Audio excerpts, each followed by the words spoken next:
Programa Outras Palavras. Um oferecimento Sindiúti MG, Sindicato Único dos Trabalhadores em Educação de Minas Gerais.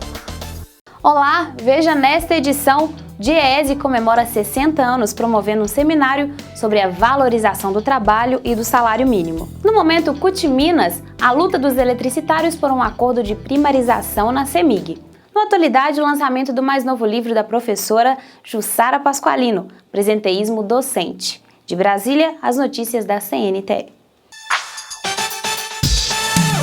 60 anos do Departamento Intersindical de Estatística e Estudos Socioeconômicos, DIEESE-MG, e um seminário internacional para discutir salário mínimo e desenvolvimento, com o apoio da Assembleia Legislativa de Minas Gerais. Durante o seminário foi lançado o livro Salário Mínimo do Brasil, de autoria do técnico do DIEESE, subseção CUT Minas, Frederico Melo. O que a gente vai encontrar nesse livro?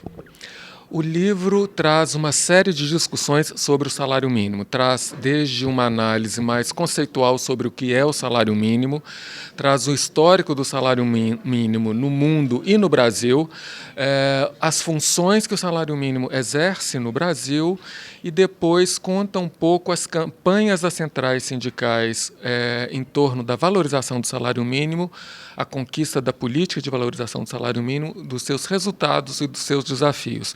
Então, é um livro, apesar de objetivo curto, mas é um livro denso sobre a trajetória recente do salário mínimo no Brasil e os desafios que se colocam para a classe trabalhadora na elevação do piso de pagamentos do trabalho no país. E se a gente tiver que elencar alguns desses desafios, o que você diria que deverá ser a caminhada dos trabalhadores daqui para frente?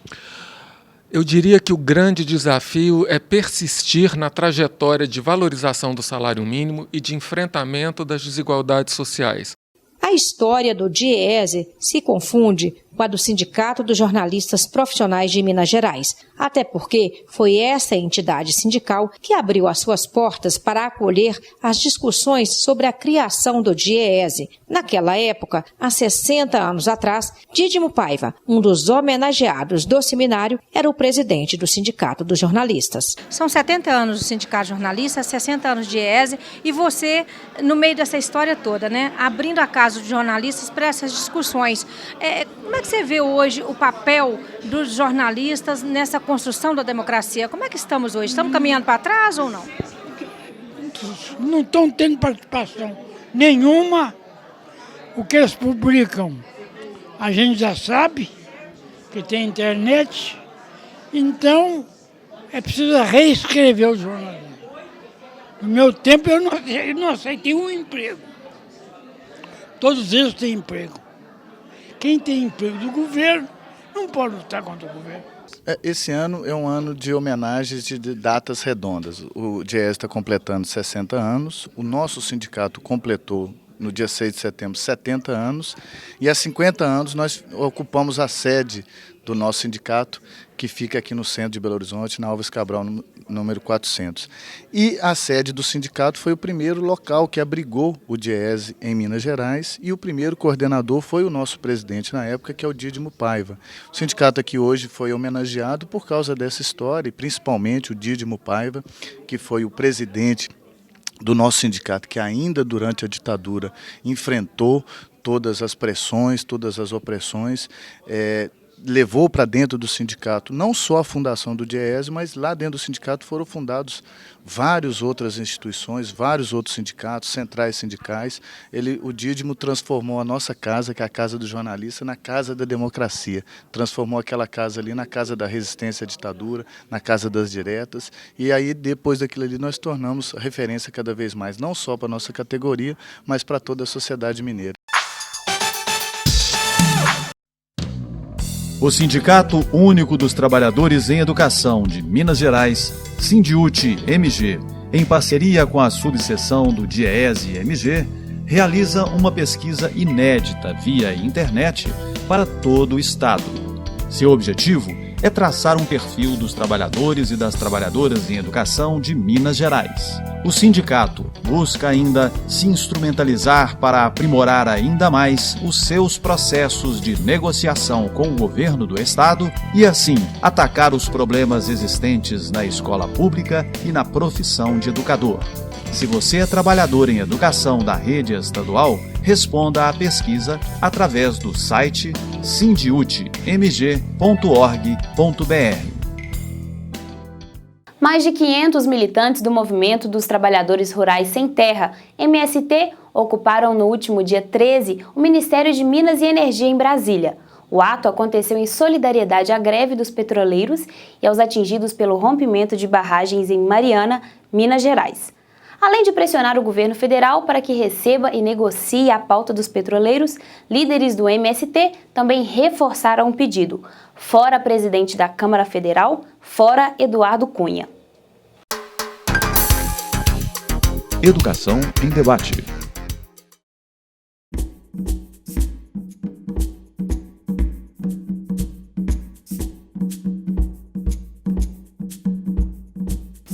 Consciência negra? Sim, isso mesmo. Hora de marchar, caminhar Brasil afora. Rumo a Brasília? Lá também estaremos.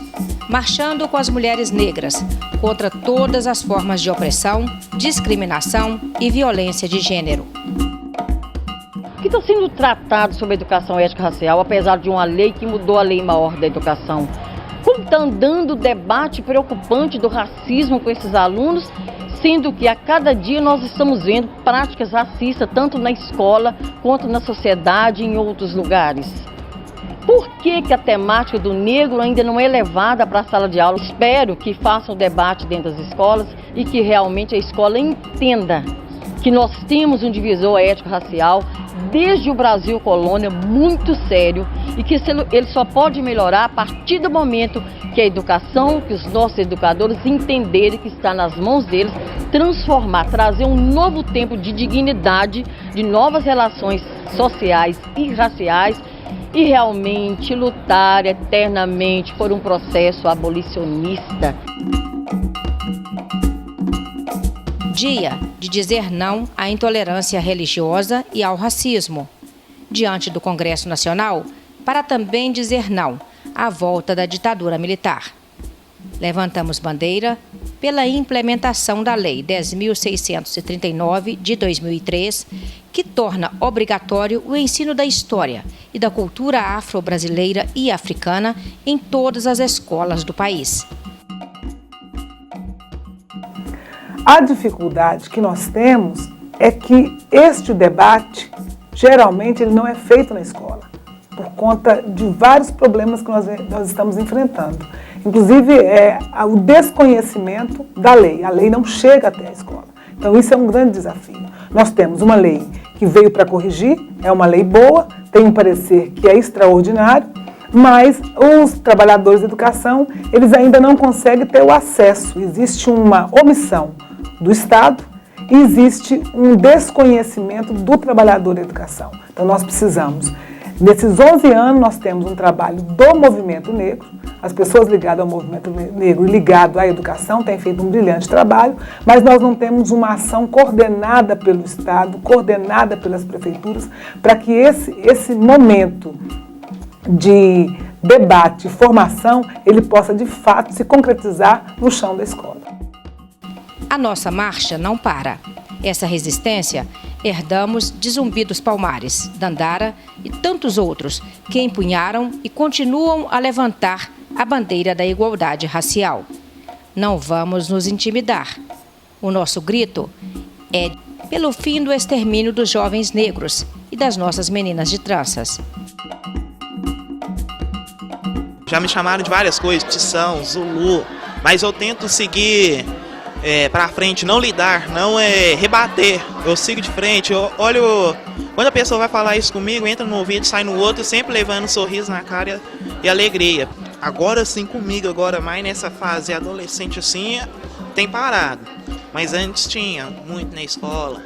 Eu ia pedir uma borracha emprestada assim, uma colega, não vou te emprestar não, vai que depois você rouba, você não me devolve. Isso doía. Mas aí na hora que a pessoa falasse isso, eu virava e ia pedir outra pessoa. Pra mim aquilo ali não me abate, mas doía. Eu acho que deve ter mais, não só em novembro na consciência negra. Pelo menos assim, a cada 3 meses, a cada semestre, a cada bimestre, ter pelo menos um e ter nas escolas ambientando e falando mais. É uma luta que é para não ser só nessa semana de consciência negra, deveria ser implantado todo ano e a gente vai conseguir, é claro. E eu acho que deveria implantar também o ensino fundamental, porque a palestra foi especialmente para o ensino médio.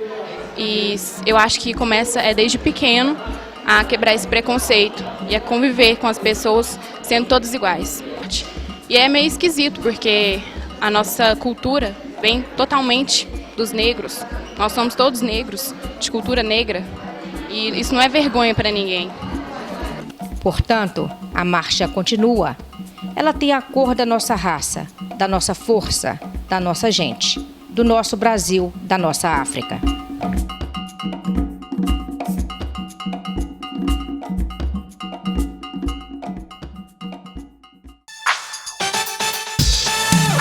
Vamos a Brasília com as notícias da CNTE. Momento CNTE.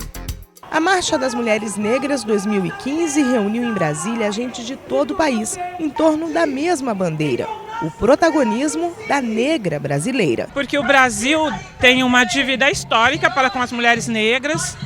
Nós tivemos 4 séculos e meio de escravidão.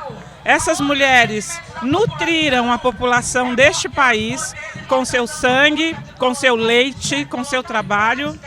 E hoje, e historicamente, os dados de desigualdades sociais e econômicas colocam as mulheres negras na base das pirâmides. O Estado brasileiro precisa reconhecer politicamente o direito de toda a população, mas, sobretudo, trabalhar para que as mulheres negras tenham ressarcimento, reconhecimento, políticas compensatórias em todas as áreas de desenvolvimento que o país necessita. Concentrado no ginásio Nilson Nelson, o grupo saiu em passeata pelo eixo monumental até o Congresso Nacional, em defesa da cidadania plena das quase 50 milhões de mulheres negras do Brasil e contra o racismo, o machismo, a desigualdade social e econômica e a violência. Porque nós somos as maiores vítimas da violência contra as mulheres, nós morremos mais do que as mulheres brancas, nós estamos aqui buscando os nossos direitos. Eu estive na marcha de 95, eu tinha 10 anos, não sabia bem o que eu estava fazendo ali, mas hoje eu estou aqui para lutar pelos meus direitos enquanto mulher negra. Contra a violência, contra o assassinato de mulheres negras, contra o extermínio da nossa raça. A CNTE fortaleceu a luta e incluiu o trabalho das educadoras na pauta da marcha, se manifestando pelo direito de uma escola pública de qualidade para todos. As educadoras compreendendo a importância dessa marcha, compreendendo a importância da discussão do empoderamento da mulher negra, bem como a luta contra o racismo nas unidades escolares, é que estamos em Brasília, dizendo: chega de intolerância, chega de racismo, mais mulheres no poder e principalmente mulheres negras, e que a lei 10.639 seja implementada realmente de leste a oeste, de norte a sul do Brasil, para que essa luta seja fortalecida com políticas públicas concretas. As mulheres negras que marcharam por Brasília também participaram de shows e oficinas sobre direitos humanos e negritude feminina. Com o ato, elas exigem do governo federal políticas públicas de promoção da equidade racial e de gênero.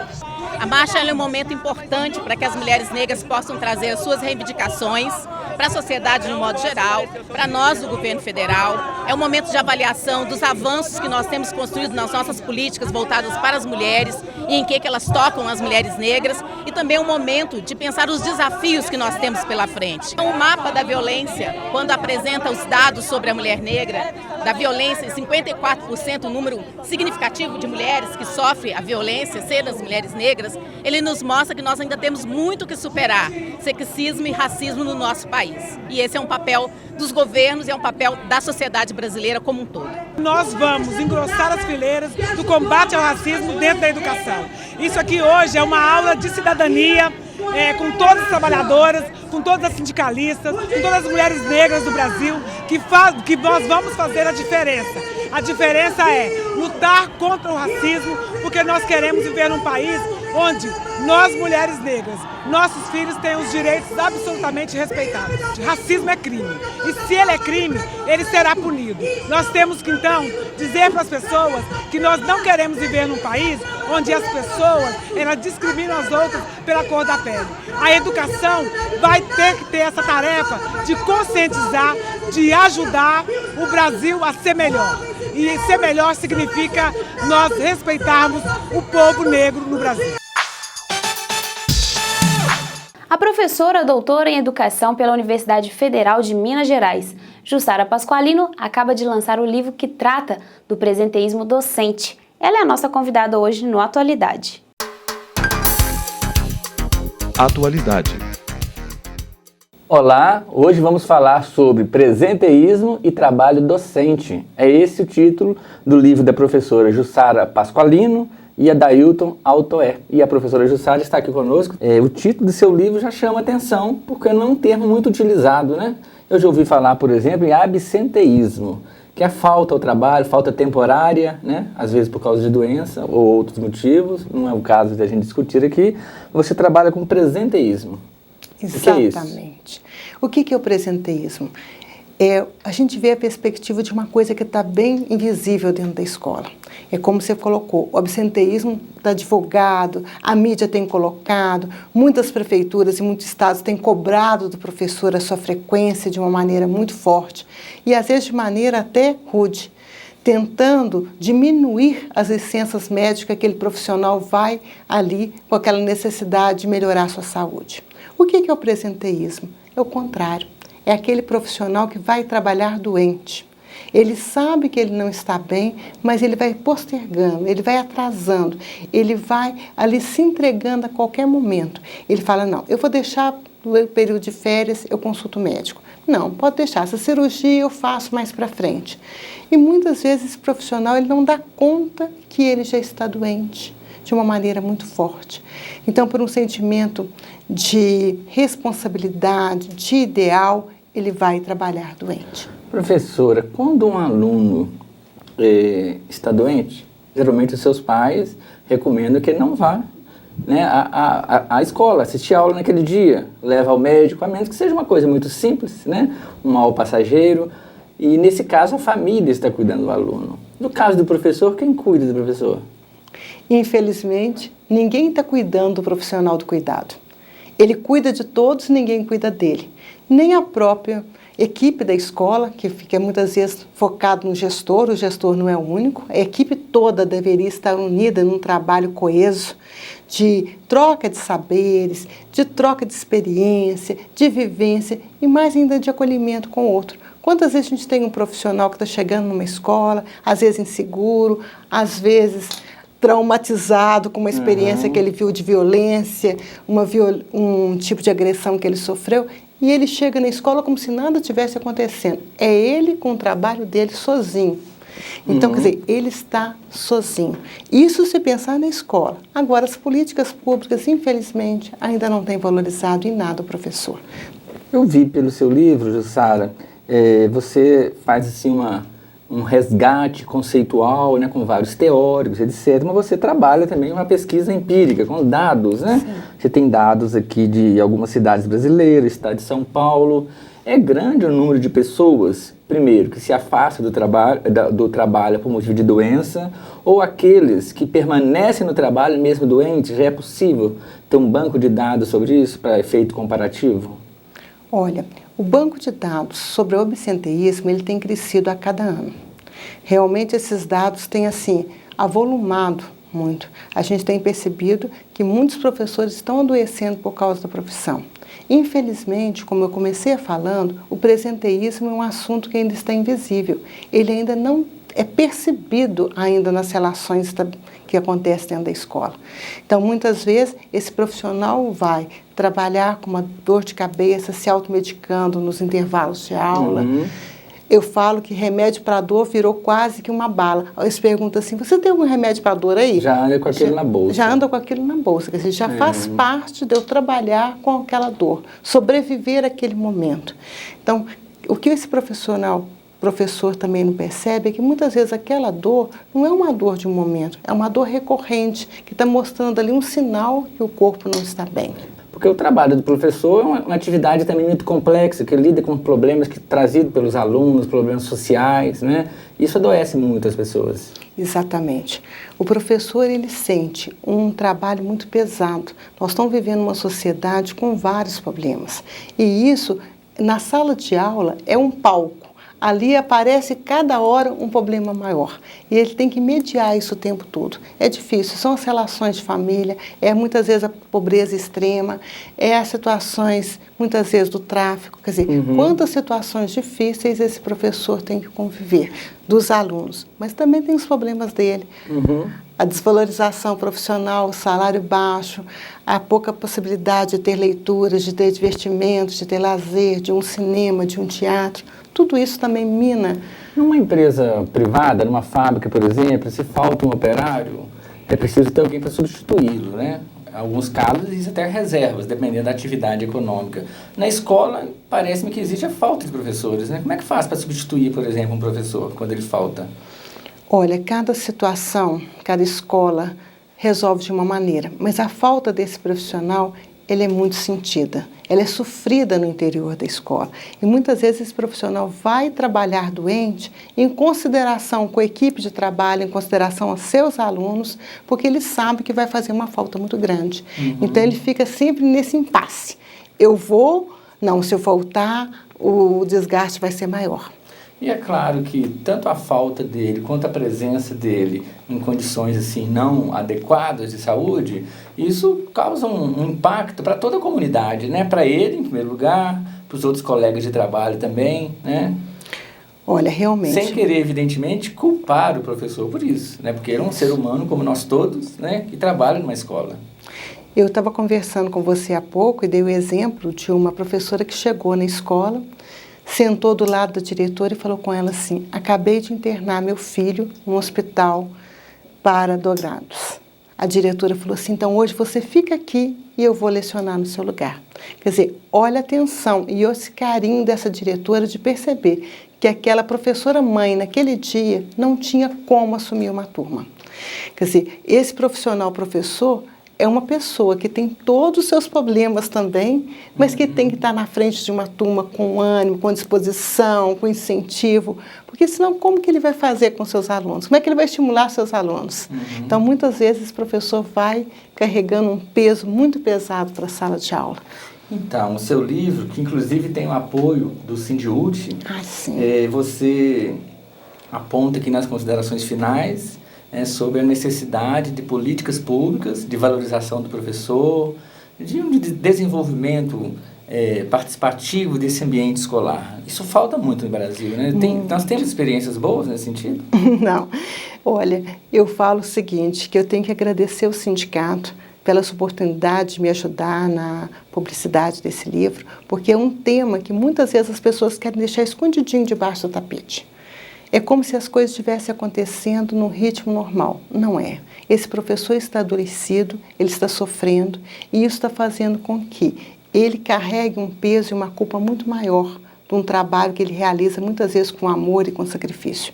É preciso trazer isso à tona, é preciso ter um cuidado com esse profissional, que vai desde o cuidado da equipe da escola, mas também passa por políticas públicas de valorização, de políticas públicas que possam ter o cuidado com a saúde desse profissional. A gente vê algum tipo de iniciativa que vai desde a questão da voz, programas que cuidam da voz. Nós precisamos também de programas que cuidem da saúde mental desse professor, que estabeleça para ele momentos de lazer, momentos de convívio. Tudo isso vai fazer com que esse professor se sinta inteirado na sociedade que ele viva e não simplesmente com uma carga pesada pelo trabalho que ele precisa realizar. Inteirado e com saúde para dar conta de mediar todos esses conflitos que estão presentes na escola. E valorizado, principalmente. A valorização desse profissional precisa ser uma tônica para que o Brasil possa ter uma educação diferenciada. E essa valorização passa por salário, formação, com certeza, não tem ambiente como. agradável, né, de trabalhar, de respeito. Eu vejo que muitas empresas têm colocado no seu horário de trabalho ginásticas laborais, cuidado com o profissional. E educação não. A educação quer que o professor cuide dos alunos, olhe, tome conta de tudo, mas esquece que esse profissional também precisa de cuidados. Tá bem, professora Jussara Pasqualino, muito obrigado por sua participação conosco, parabéns por mais essa obra. E a você que nos assiste, obrigado. Acompanhe-nos sempre pela televisão ou pelo nosso canal no YouTube. Eletricitários na luta pela primarização na CEMIG. Momento CUT Minas. Os eletricitários decidiram deflagrar greve desde o dia 25 de novembro. A categoria rejeitou nas primeiras assembleias as propostas da CEMIG para a participação nos lucros e resultado, PLR, e para o acordo coletivo de trabalho. O sentimento dos trabalhadores é de indignação em relação às propostas. A empresa apresentou no dia 20 deste mês uma proposta de 10,3% de reajuste, considerada ultrajante pela categoria. O jurídico do Sindiúti esclarece sua dúvida. Tira dúvidas. Sofri um acidente de trabalho na escola e estou incapacitado de continuar exercendo em definitivo minhas atividades. Tenho direito de me aposentar pelo Estado? Sim, os servidores que porventura venham a sofrer qualquer acidente no local de trabalho e decorrente desse acidente venham a desenvolver uma incapacidade definitiva para o serviço público, têm o direito de ser aposentado pelo regime próprio do Estado com proventos integrais. Maiores informações, entre em contato com o Departamento Jurídico do Sindiúti. Movimento sindical e sociais e moradores de Mariana se unem em ato em defesa de direitos e pela vida.